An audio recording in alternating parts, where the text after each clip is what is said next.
Welcome back to the Feel Good podcast, where we share simple ways to make life healthier and, well, a little more enjoyable. Tonight's topic is one we've both been struggling with lately: sleep. Oh, yes. My worst enemy and best friend, sleep. I swear I spend half my life trying to fall asleep and the other half trying to wake up. That's so true. And honestly, I think most people can relate. We all know sleep is important, but we don't always know how to prepare for it. So tonight we're focusing on bedtime routines, specifically how to relax before bed so sleep actually comes easier. Because if you're like me, your bedtime routine is watch one YouTube video, then another, then another. Suddenly it's 2 a.m. and you're bargaining with yourself like, okay, if I fall asleep right now, I'll still get 5 hours. Been there. The problem is we don't give our brains a chance to wind down. So tonight we're going to talk about different ways to build a simple, relaxing night routine. Nothing complicated, just stuff anyone can try. And the good news is, some of these tips are actually fun. We're not just telling you go to bed early.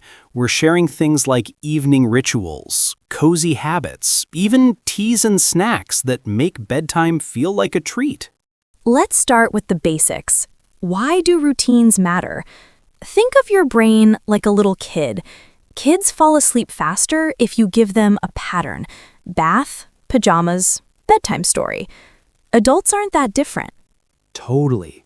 When you repeat the same steps before bed, your brain gets the message, okay, we're shutting down. If you don't, it's like leaving all the apps open on your phone. No wonder the battery drains. Great analogy, and science backs this up. Our bodies run on something called the circadian rhythm. It's basically our internal clock. When we're consistent with our habits, that rhythm stays strong. But when we're inconsistent, like staying up late on weekends, then waking up early on Mondays, we throw it off. That's why Mondays feel brutal. It's like jet lag without the fun vacation. Exactly. And that's the first reason night routines matter. They're like setting your internal alarm clock. You know what's funny? My grandma used to do the exact same routine every night. Make tea, brush her hair 100 times, literally 100 strokes, and then read a few pages of a book. She always slept like a rock. That's perfect. It shows how small repetitive actions can tell your body it's time to rest. Let's tackle the big one: screens. Most of us stare at phones or laptops until the second we close our eyes, but that blue light messes with melatonin production. And melatonin is basically your sleep hormone. Without it, your brain thinks it's still daytime. Exactly. That's why experts recommend avoiding screens 30 to 60 minutes before bed. Okay, let me be honest here. I tried the no phone an hour before bed rule. I lasted 2 days. Then I cheated.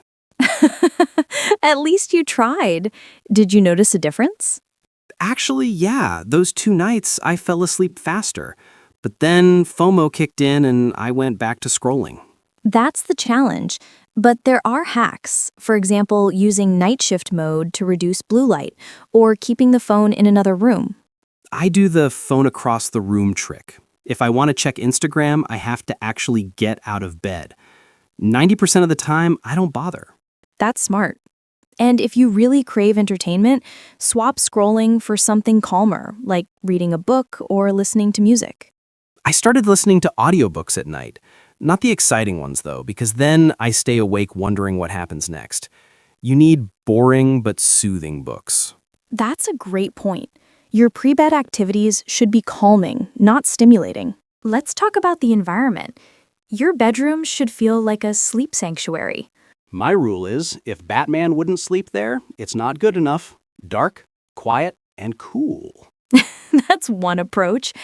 Personally, I like cozy, dim lights, soft blankets, maybe lavender oil in a diffuser. Oh, sense. I actually tried eucalyptus once, and it made me feel like I was in a spa. Until my dog sneezed 3 times in a row. Poor dog. But scents really do help. Studies show lavender lowers heart rate and blood pressure, which is perfect for winding down. And temperature matters too. Experts say around 65 degrees Fahrenheit or 18 degrees Celsius is ideal for sleep. Yes, when your body temperature drops at night, it signals your brain that it's time to sleep. Which explains why I can never sleep when it's too hot. I just toss and turn.